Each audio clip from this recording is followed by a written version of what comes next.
Well, good afternoon. It's Lyle Shelton from the Family First Political Party with the Macquarie Street podcast, looking at the political stories of the week with some special guests joining me. In a moment, I'll bring in Kirralie Smith, the spokeswoman for Binary, who has some devastating news today. She's lost her appeal in the District Court of New South Wales. We'll be talking about that.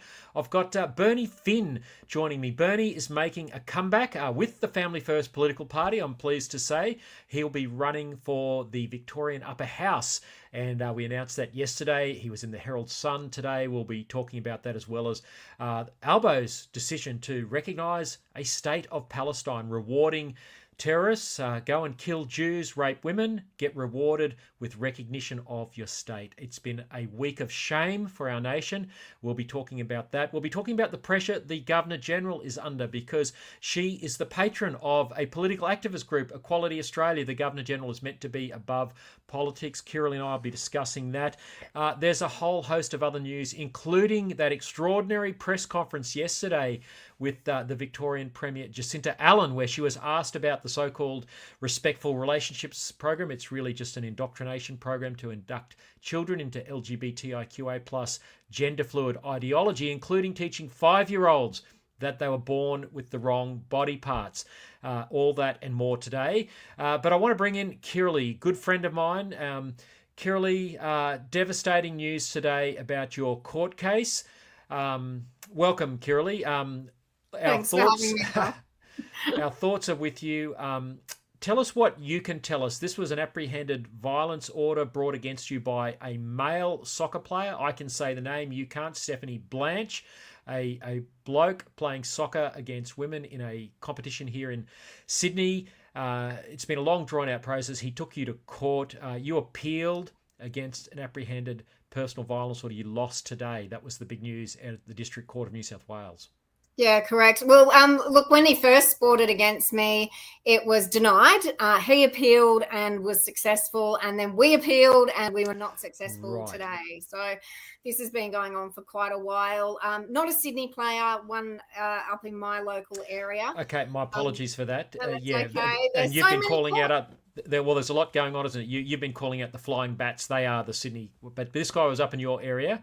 Up on the Taree area, is that right, of New South Wales? Yeah, look, I mean, I can't give too many details about that sort of thing, Lyle, but I can say it's really disappointing that, but not surprising, that the word woman has been redefined to include man, and the word violence has been redefined to include hurt feelings. So, and truth speak, I have never met this person. I've never directed anything at this person.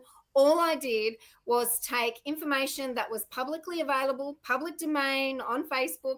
I reposted it and asked what I think is a very reasonable and polite question: why are males playing in female soccer teams? I used that in my political advocacy repeatedly, because I was getting no answers from Football New South Wales or Football Australia.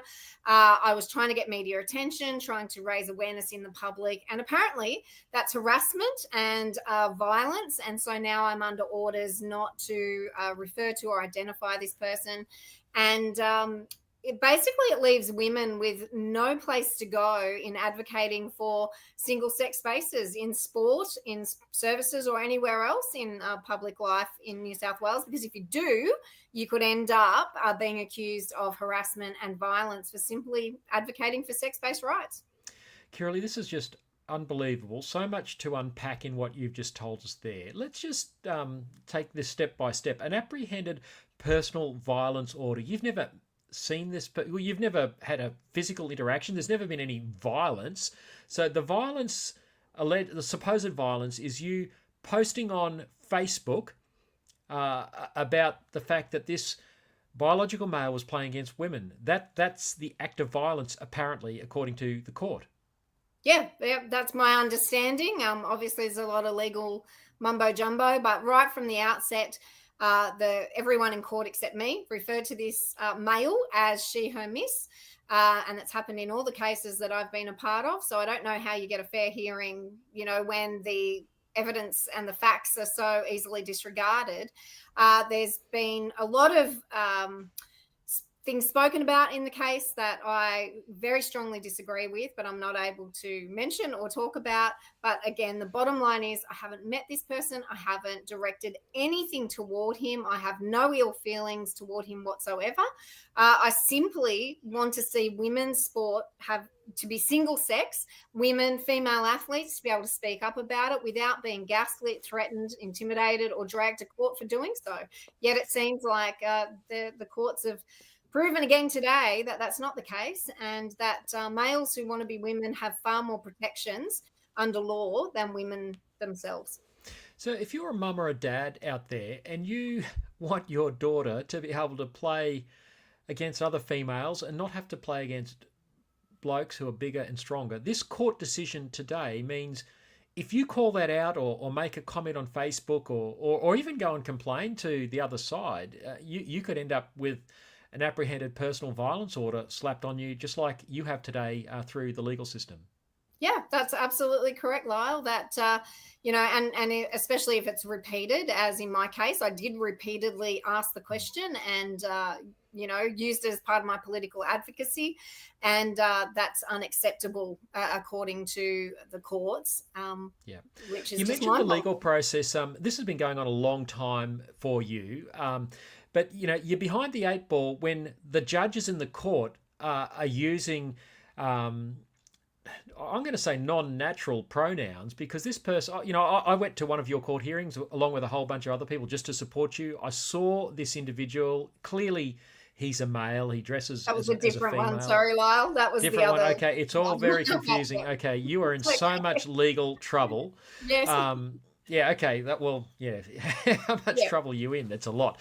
But it's crazy. So you've got the judges using their preferred pronoun. So buying into the pantomime. So there's no objectivity is the point that I'm trying to make. No, it's like the decision's already been made that I'm the one supposedly misgendering. And, as I said to you earlier, if this were a woman and I'd called the woman out, I wouldn't be in court. It's because he is a male wanting to be accepted as a female. I don't accept him as female, nor do many other players or parents or coaches or clubs.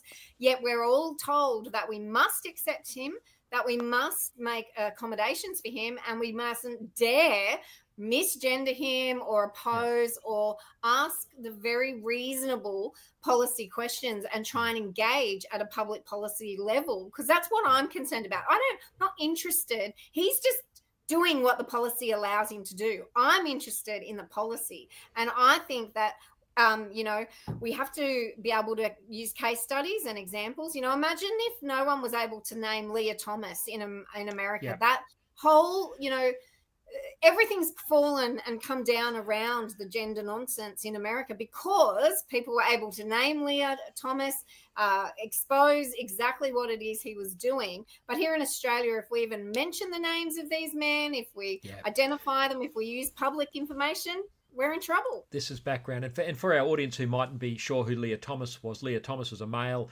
swimmer in US college swimming meets, broke a whole bunch of women's records, has now had that stripped off him. And that's been made right. But as you say, here in Australia, you're not even allowed to name Stephanie Blanche. I can, but you can't as a result of today's court decision. It's just crazy. Kirralie, I think one of the most chilling things about your case, and I know there's a few different cases going on, but there's a photograph that I've put on social media before, and I couldn't find it just before this podcast. I was running a bit late, but the police turned up at your door and served you with papers. Was that this case or one of the others? The police turned up for two other cases, which were the person you referenced earlier, as well as a Football New South Wales employee.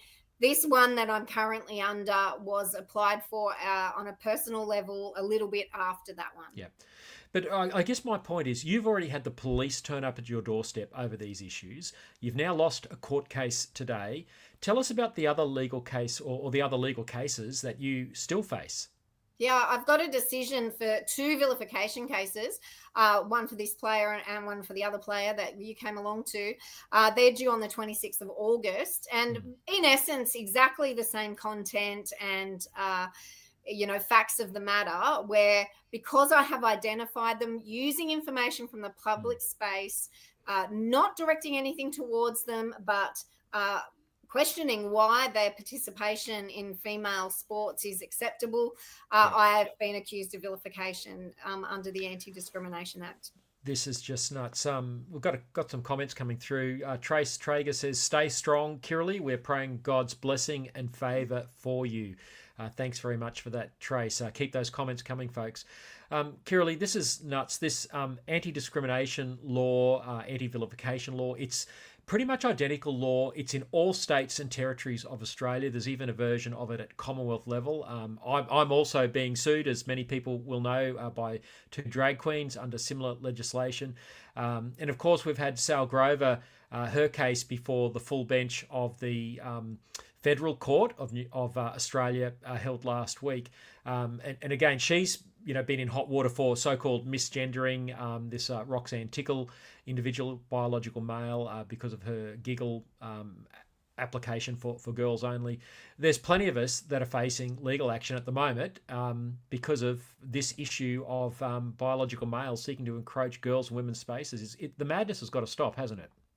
Oh, 100%. And the reality is no one can change their sex. No man on earth, no matter what mask he wears or attempts he makes to mimic the sex stereotypes of females, doesn't make it true. No costume, makeup, drug, or surgery will turn a man into a woman. And the only people who are taking us to court, Lyle, are people who are trying to lie and deceive people into believing that they can change sex. Nobody can. If we just got back to basics, we wouldn't even be in court.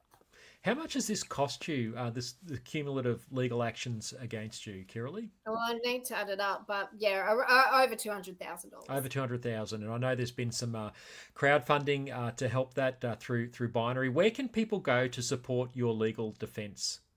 Binary.org.au/donate. Definitely. Or you can contact me at info@binary if you'd like banking details. And I can't express my gratitude enough to the supporters who have chipped in and helped me do this. I can't do it. I will fight, even if I'm the last man standing, pun intended. I've got all of the, desire and ability in the world to do that. I don't have the financial ability to do it. So it's so incredible that so many people around Australia have given so generously and been able to help me pay those bills. We're with you all the way, Kirralie. This fight is far from over. We could talk a lot more about your case, but I'd encourage people to stay in touch with Kirralie through Binary. Kirralie, I want to talk about a couple of other really serious issues that have broken this week as well. And this goes to this whole thing. You're looking at this at an adult level in terms of this legal action, but there's a pathway that children are being put on, which is quite despicable. And we saw this play out just yesterday with the Victorian Premier Jacinta Allan. And Charlie, who's producing, if you could just throw up on the screen that headline from the Australian newspaper, which says that 5-year-olds are being taught their body parts may not match their gender. Now, this is from the old Safe Schools,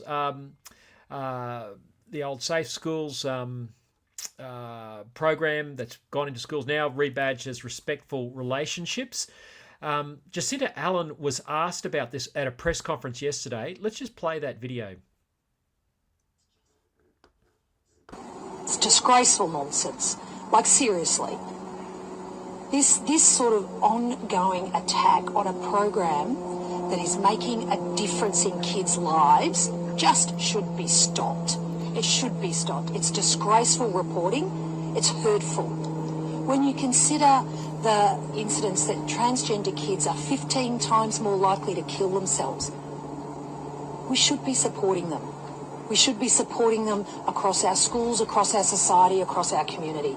The Australia needs to stop this ongoing campaign because it's hurtful and harmful. Who's it hurtful and harmful to, Kirralie? To the children who are in gender distress, Lyle, because lying to them and deceiving them into thinking they can change their sex is causing irreversible harm, catastrophic harm. And the lies that this woman has told just in those few minutes is unbelievable. Well, let's take the big lie of suicide. She's saying that trans-identified kids are 15 times. Where does that statistic come from? Oh, well, she made it up from a lobbyist group. That's where she got that information from. And we know that Australian Health I've forgotten what it's called, but there's a higher authority. There's also international studies and reports that tell us. The fact is that the suicide rates are very sad, and it's terrible that anyone feels like they should take their own life to solve a problem. But the reality is it actually increases after children are exposed to these transitioning treatments, because they realize they can't change sex. They've still got the underlying issues to deal with. And now they're faced with being lifelong medical consumers that have very serious lifelong medical complications. Absolutely. Look, I was looking at a couple of studies just before we came on air. There's a Finnish study. There's one that was also part of the CAST review of the Tavistock Centre in London. Both of those studies show there's virtually no difference between transgendered individuals and the non-transgendered population, almost no difference. Now, there is some evidence perhaps of a greater suicide ideation amongst young people who identify as gender, confused or whatever. And of course, that's terrible. No one wants to see any kid thinking about wanting to commit suicide. But the idea that sterilizing them for life with, puberty blockers, cross-sex hormones, or removing their breasts or genitalia is somehow going to make that better is ridiculous. I remember years ago, Kirralie, I was on the Q&A program and I quoted a Swedish study which showed that the suicide rate amongst those who had been through transgender surgery was 10 times higher than the non-transgendered population. They didn't like me quoting that on Q&A, and they fact-checked me and found that I was right. This is a diabolical thing, and to see the Premier huffing and puffing about her program in schools teaching 5-year-olds their body parts might not match their gender is just despicable. It is despicable, but how good is it, Lyle, that the Australian and Sky and others, yourself, you've been talking about this for more than a decade. Yep. This is not news to anyone who's been in this space for, any more than 5 minutes. But thankfully now, some legacy media is picking it up and hounding people like the Premier. These are questions that should be put to every single Premier, Minister for Women, Education Ministers, everyone over and over and over again until these children get the protections that they deserve. Kirralie, I feel like a bear with a sore head over this. When I was working at the Australian Christian Lobby 10 years ago, we came across the Safe Schools program and an image of a teenage boy in a girl's dress saying gender is not uniform. This was a poster being put about in Victorian schools. And it took until yesterday for a journalist to ask a state premier the questions about this.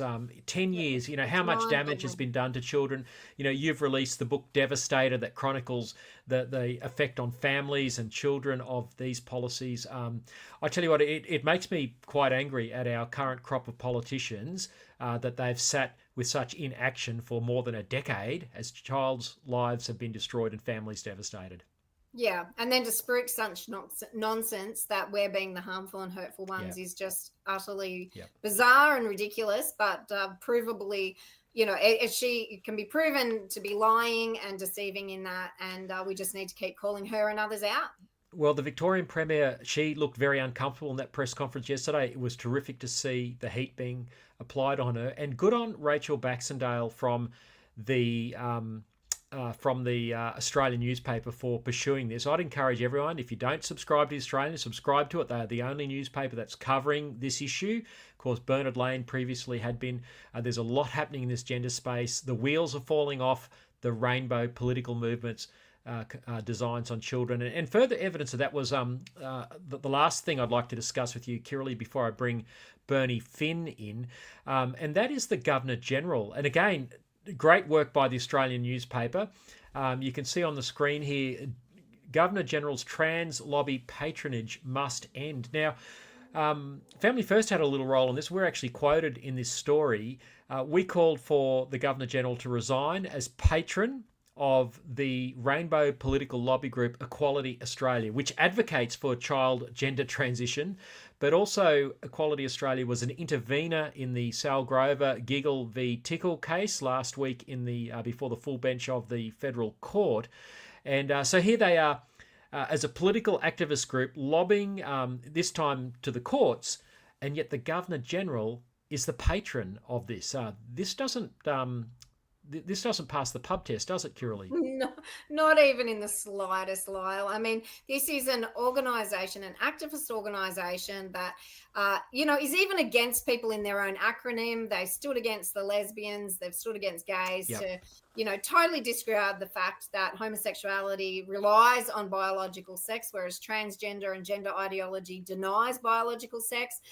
This is a full political movement and fully politically activism, and the Governor-General has no business being involved with an organisation that is politically lobbying. She's meant to be above all of these things. She's meant to represent the entire nation, and this is just a small activist cohort that she's associated with. It is despicable, and she needs to resign from that position immediately. It's politicising the role of the Governor-General, which is meant to be above politics. The Governor-General's office was contacted for comment. They gave some bland comments but didn't address the issue of her patronage of a political activist organisation. And I think this is a scandal. It's interesting, Kirralie, only the Australian has touched this story, and possibly Sky News. But where's the Liberal Party on this? Why aren't they putting pressure on our head of state? Oh, look, there is absolutely no opposition in this country, as you know, Lyle, and that's why you need to be heading up Family First going forward in this country, because the Liberal Party have just lost their way completely. They have no opposition to anything. They just go along. They're quiet. Yeah. They condone and even encourage, in some cases, the most despicable policies that we can imagine. This is not the Australia that you and I grew up in, and unfortunately there's only a handful of politicians left who are willing to stand up and speak the truth and do the right thing, and it is really unacceptable that they are turning a blind eye to the politicisation of the Governor-General. Yeah. Well, Kirralie, that's why it's really important we have these sort of conversations. This is a dark day for you personally. We're with you, and I really wanted to have you on to show solidarity, and I know that our audience who are watching and those who will be watching the replay of this in the days ahead share our sentiments, and we'll continue to follow your case. Go to binary.org.au and find the donation link there. Support Kirralie's legal defence. She's not out of the woods yet. There's still court cases going on. Kirralie, really appreciate your time today. All the best, and we'll talk again soon. Thanks, Lyle. But let me say it's not that dark, because we have the light and I'm going to keep shining it. So I'm not too worried about this. We'll just keep going. So thanks for your support, and thanks for having me. Good on you, Kirralie. God bless. Yeah, you too. Rightio. Well, it's a real pleasure now to have standing by and ready to come in another good friend, and that's Bernie Finn from the great state of Victoria. Well, it used to be a great state. Bernie, the formerly great state of Victoria. The formerly great state. Well, thanks for joining us. Can I just say, Lyle, before we start, that Kirralie is just one of the greatest living.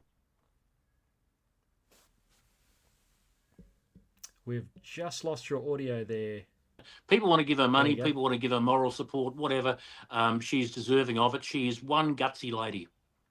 Yeah. Well said, Bernie. Thank you so much. Yeah, I'm sure she's still listening online there. So, well said. Well, Bernie, you've made the news this week. The Herald Sun, Australia's biggest selling newspaper, is reporting that Bernie is back. What's all this about? At the next election in November next year, and that has apparently pricked the interest of a number of journalists and people in Parliament. And I'm sure, as somebody pointed out to me on Facebook earlier today, there'll be a number of people who won't be at all keen to see me back in Parliament, but I'm sure that there will be a number who will. And I'm just hoping they'll outnumber the other ones. That's what I'm hoping. Well, so what we're doing is, I'm running for this election because I couldn't walk away. I mean, you look at what's happening in the state, you look at what's happening in this country, and how can anybody turn their back and walk away? I certainly can't and won't. I think what's happening, particularly in this state, is deplorable, if I can use that term. I think it is despicable. I think that what we have had over the last 10 years with the two most disgraceful and appalling premiers of anywhere in Australia ever. We have to do something about it, and I'm going to try and be a part of that solution as a member of the upper house of Victoria.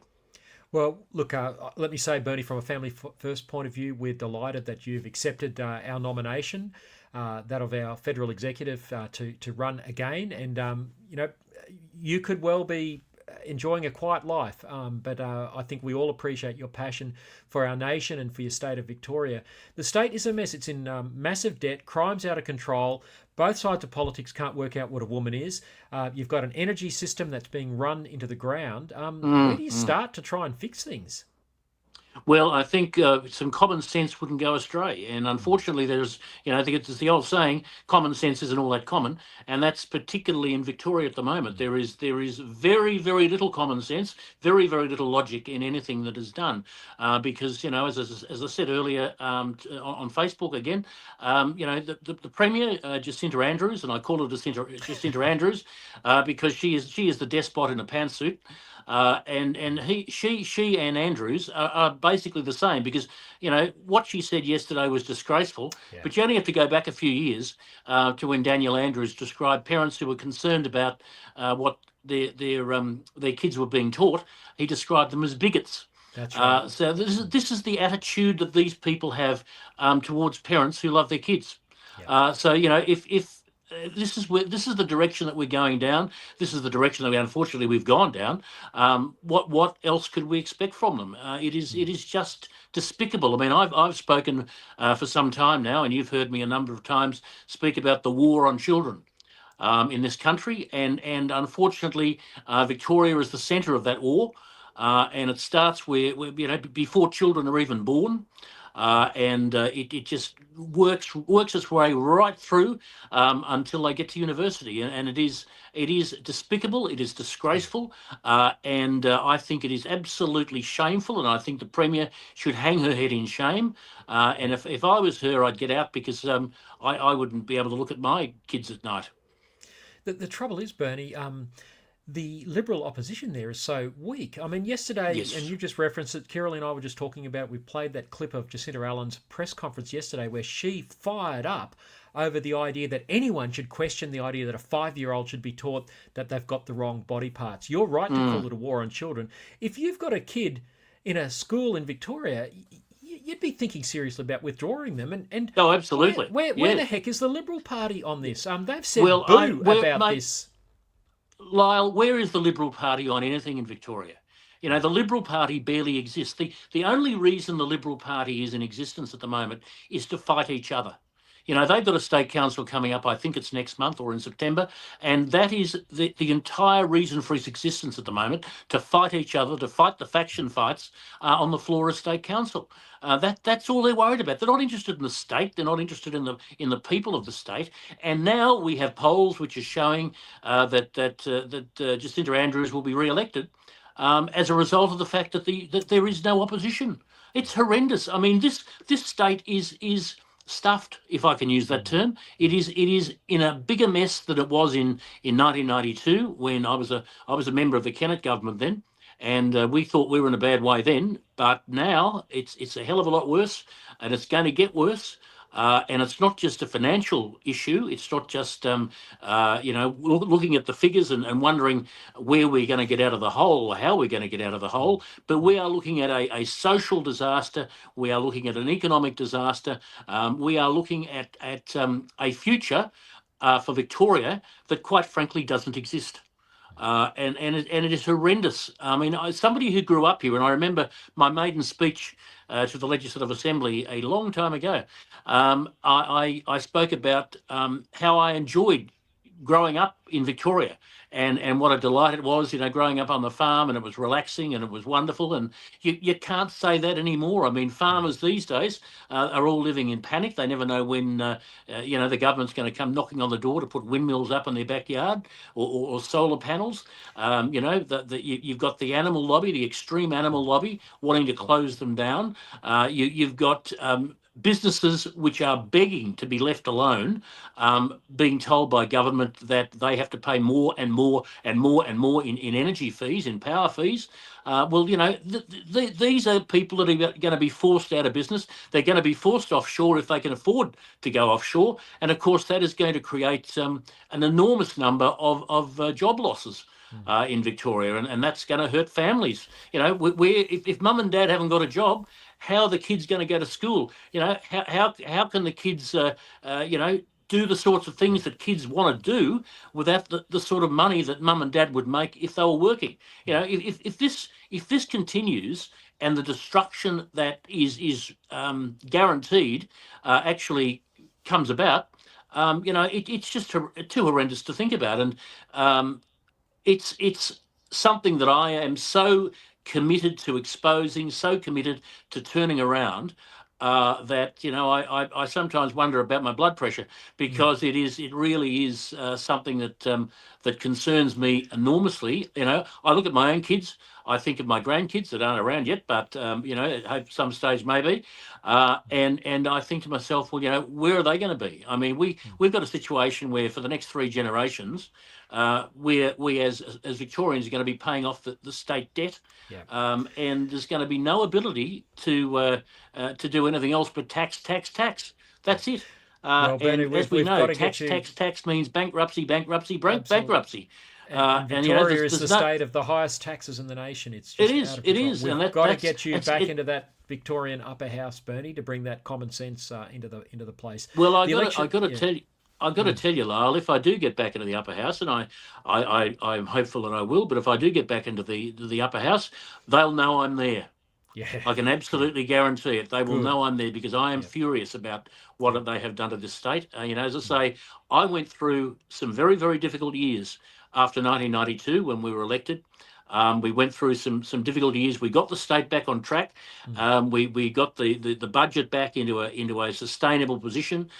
We you know, got the state up and running again. We know Victoria was in fact on the move, and this mob over 10 years have systematically dismantled that. They have destroyed the state, and it is only going to get worse if they stay. And as you say, the opposition is just as bad, if not worse. So you've got a choice of, you know, elections are about choice. That's supposedly about choice, but we've got Liberal and we've got Labor. The only people giving us choice are Family First. So, you know, all I can say is thank God for Family First, because if it wasn't for Family First, there would be no choice. Who do you vote for? Who would you vote for? If Family First wasn't around, I wouldn't know at the next election who I would vote for. I really wouldn't.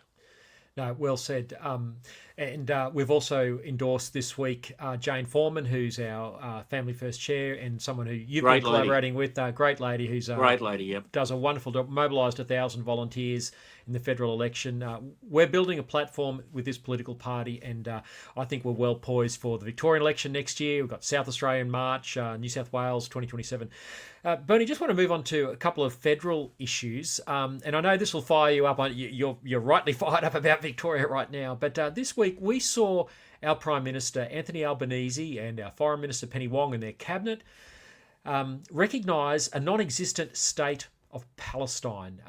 Has there ever been a more shameful act of foreign policy in Australia to reward a bloodthirsty rapist terrorist organisation in Hamas? Well, I earlier this afternoon I posted a photo of the Bibas family on Facebook. Now, for those who don't remember, the Bibas family, mum and the 2 little kids, were murdered by Palestinian terrorists as a result of what happened on October 7th. They were kidnapped and later on murdered. Now, they were just a family of many that were murdered on that day or shortly thereafter.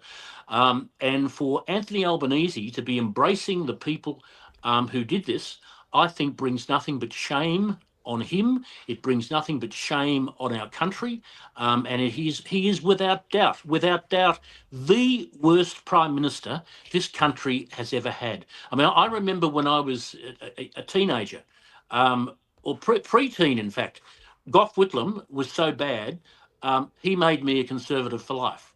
I am his lifelong legacy. But what Albanese has done is to make Whitlam look good. I now look back on Whitlam as the good old days, and it is just impossible to believe that that man is doing to this country what he is, and what he did this week was just absolutely shameful in every way. For the first time in my life, I'm actually ashamed to be an Australian. Not for what I have done, not for what you've done, not for what the majority of Australians have done, but for what our Prime Minister has done. And, as I saw at a sign this week, I love my country, but I despise my government.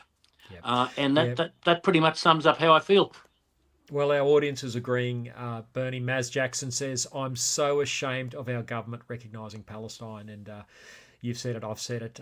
It's just unbelievable. It's like, kill and rape some Jews, get rewarded with your own state.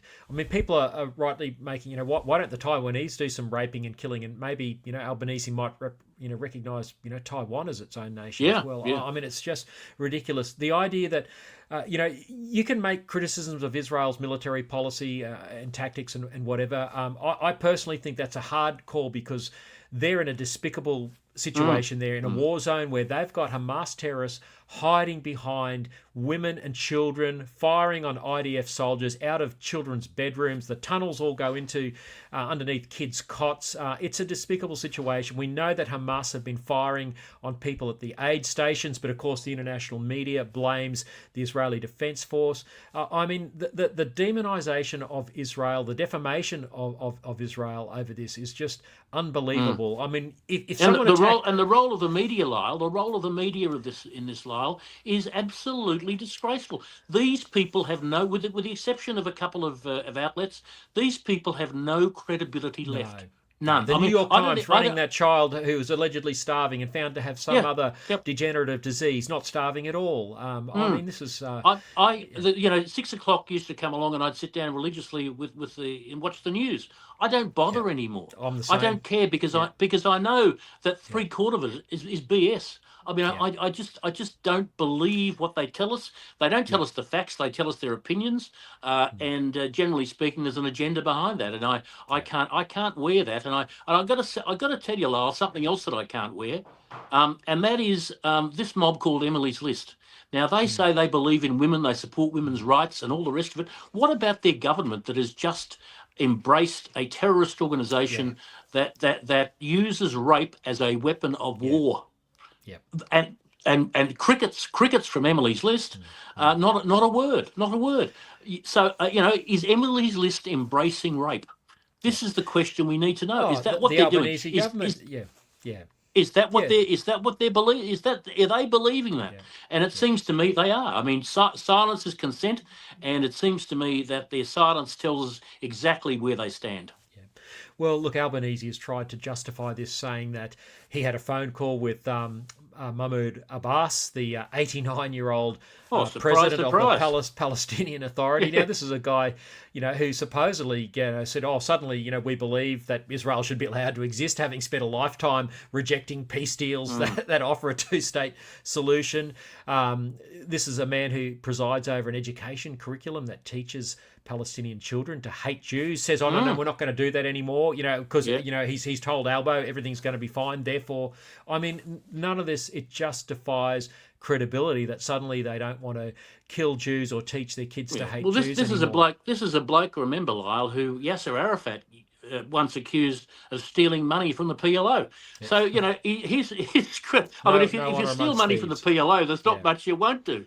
Yeah, well, this is someone who also thinks that Hitler wasn't anti-Semitic. I mean, and has said that recently. So this is just a mind-boggling decision by the Australian government, and God, as you say, God help us.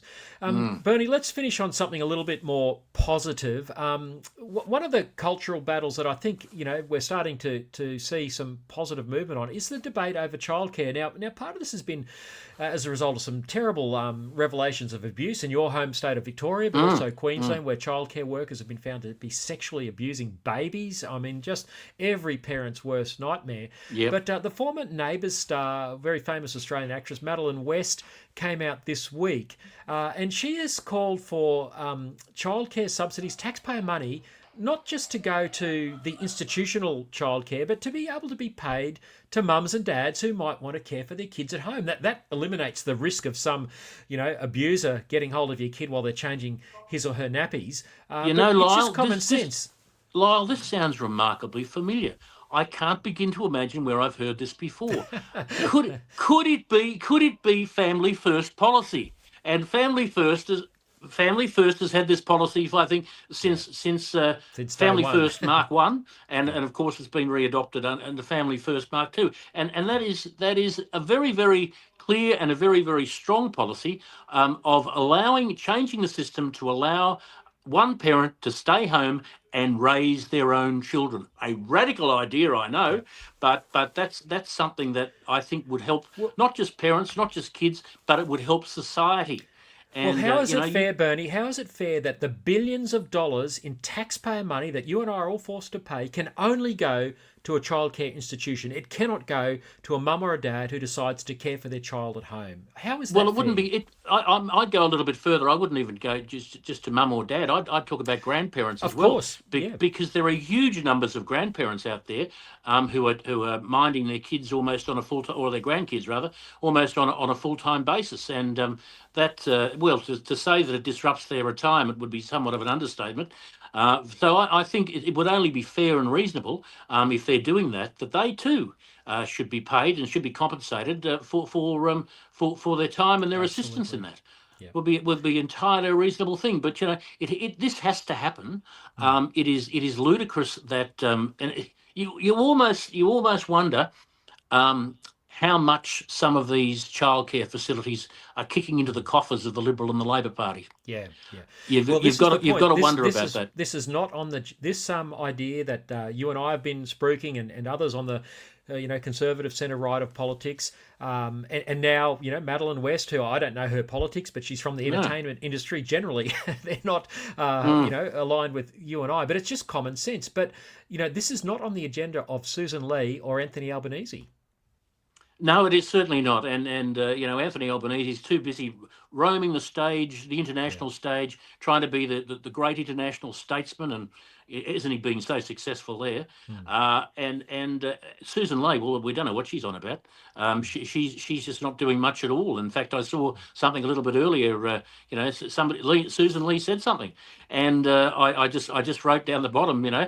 Is she still alive? I'm delighted to hear that, because we've had all hell breaking loose this week and not a peep out of it. So it's devastating to think that we have again in Canberra as well as in Melbourne no alternative. And unfortunately, Bernie, I fear if you and I hang around long enough, we're going to see all these policies that we've been, it says that we're tilting at windmills with these sort of policies, choice in childcare or whatever. If we hang around long enough, we're going to be on the right side of history. We will. I just hope we do hang around long enough, and we won't have to go anywhere near Canberra. It'll be a win-win situation all around. And I just despair of what's happening in this country, because we see in South Australia, for example, and I was over in Adelaide, as were you recently for a meeting. A very successful and enjoyable meeting as well. And I spoke to a number of people over in South Australia, and they said the Liberals will be lucky to get 6 seats at the next election. And I can't believe I know Massanuskis, or whatever his name is, has done a wonderful. He's done a whatever. I know that was a deliberate mispronunciation on your part. He's done a wonderful job getting the footy to paid for by the taxpayer, I might add, and I fear to think how much that's cost. But he's got the footy to Adelaide for 3 consecutive years now. That's enough to get anybody re-elected. Some golf. Don't worry about the hospitals. Don't worry about the schools. Don't worry about any of that sort of stuff. Minor detail. Don't worry about the ramping. Don't worry about any of that sort of stuff. As long as you can get the footy, well, then you've got it made. I mean, it's just you shake your head and wonder. Yeah. Now, Bernie, one of the other things that you do that's really important is you're the president of the March for the Babies march that happens every year in Melbourne, and it was kicked off as a result of Victoria being the first state to legalise abortion to birth. Every other state and territory has followed. What have you got coming up for the march this year? Well, the march will be on October the 11th, 1 o'clock at the Treasury Gardens here in Melbourne, which is something that we always look forward to every year, a little bit nervously, because we never know how many people are going to show up. And all the Catholics, they leave it till the last minute and come across the hill and give me a heart attack. But it's But they always get fine. there. But they always get there. They always get there, and we always get a good crowd, and we're hopeful of this year we'll get a very good crowd. And the theme this year is abortion is not healthcare. Because it's not. The fact of the matter is abortion is not healthcare. It has nothing to do with medicine. Abortionists are not doctors. There are a lot of things I could call them, but they're certainly not doctors. This is the point that we're trying to get across to people, that if you set out with the express purpose of killing a patient, it is not medicine. It is not healthcare. And that's exactly what abortion does. I mean, every abortion, I was going to say every abortion kills a baby, but we now know that every abortion doesn't kill a baby, because there are now some babies who survive abortion and they are left to die. They're put on the side panel of the operating theatre or whatever, and they're left to cry themselves to death. It's an appalling, barbaric situation to find ourselves in, and it undermines the fact that Australia is no longer a civilised country. And you can't say anybody who's involved in this sort of thing, and we're talking about 90,000 babies being killed in this country every single year. 90,000. It's just an horrendous figure. I mean, any figure would be horrendous, but that is a particularly bad figure. And to think that we would allow babies to be born and then say, even worse, could it be worse? I don't know. As it happened at one major hospital here in Melbourne a few years back, a baby was born alive and hurled into a bucket of formaldehyde. Now, this is what a way to go. What a way to drown in formaldehyde. This is just horrendous stuff, and it brings into question not just the morality but the humanity of our medical system, and those, not just the medical system, but those who make the laws. I mean, I was in the Parliament in 2008 when this bill was passed to allow abortion until birth. And some of the things I heard in that debate haunts me to this day. It just haunts me to this day. And I saw politicians get up, members of Parliament get up and defend partial birth abortion. Now, partial birth abortion has to be one of the most barbaric things, and I won't go into details here because there are possibly people having some tucker at the minute. But it is just one of the most horrific things imaginable. It's banned in the United States, but here in Australia, not a problem. You can go ahead, you can do whatever you like. Yeah, and a lot of Australians don't realise that. You're right. You're absolutely right. As soon as you mentioned partial birth abortion, I remember the ban that was enacted in America, and yet here in Australia, it's open slather. It's a great shame. Kudos to you, Bernie, for continuing to stump up and keep that march going. It's one of the biggest, if not the biggest, pro-life march in Australia. And well, certainly it's the longest running. And can I just tell you briefly, Lyle, how that came about? It was just after about 11:30 on the night of the 10th of October, 2008. And the bill had just been announced. The results of the bill had just been announced. We'd gone down by 3 votes.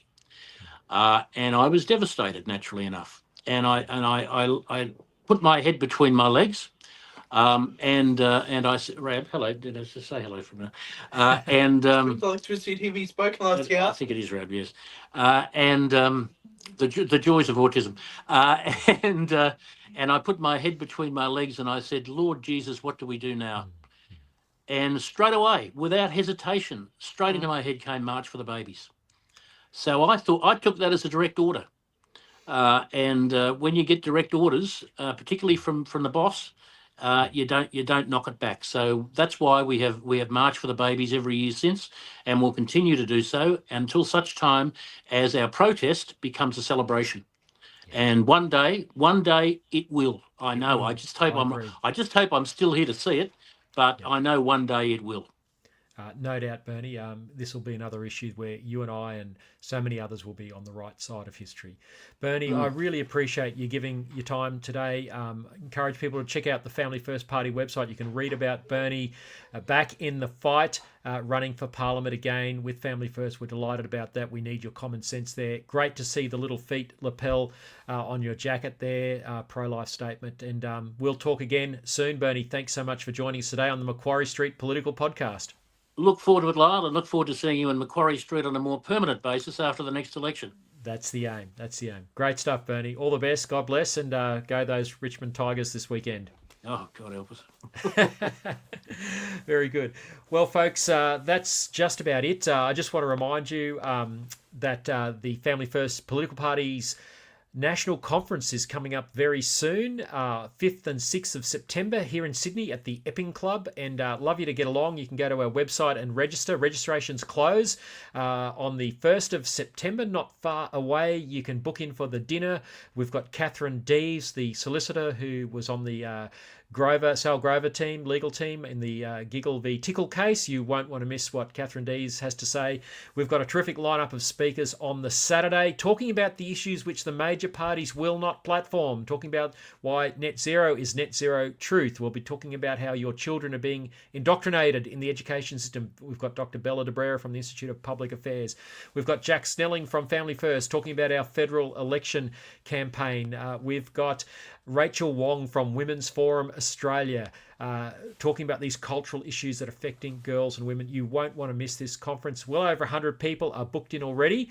Get your tickets. They're selling fast. Come to the dinner. Come to the conference on Friday the 5th of September, Saturday the 6th. We'd love to see you there.